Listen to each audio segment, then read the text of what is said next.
Saudara, proses evakuasi warga terdampak banjir di Jayapura, Papua masih terus berlangsung. Menggunakan perahu karet, personel TNI Angkatan Laut mengevakuasi warga terdampak banjir di perumahan Organda Distrik Abipura, Jayapura, Jumat malam. Warga memilih meninggalkan rumah mereka karena stok makanan terbatas dan padamnya aliran listrik.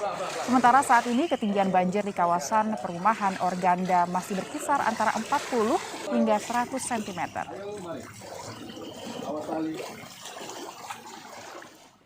Sedikitnya 3.000 warga di Jayapura, Papua mengungsi karena banjir dan longsor yang melanda wilayah itu.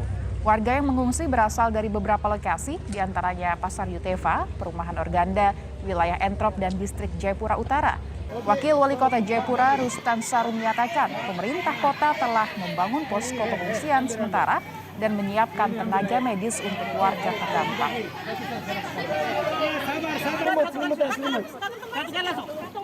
Di Organda sendiri hampir kurang lebih 1.000 jiwa yang terancam kita evakuasi keluar bertahap oleh petugas kami di lapangan agar mereka bisa terbebas dari banjir ini. Untuk itu saya memantau beberapa titik, ada di Pasar Yotepa itu hampir sekitar 2.000 jiwa yang juga terdampak banjir, begitu juga di Entrop ya juga beberapa titik di situ yang kena banjir. Nah, maka dari petugas kami sudah menyebar termasuk menangani longsor, menangani banjir.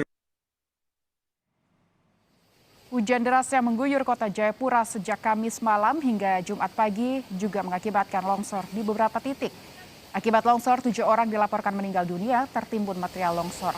Longsor juga menyebabkan 6 orang mengalami luka-luka.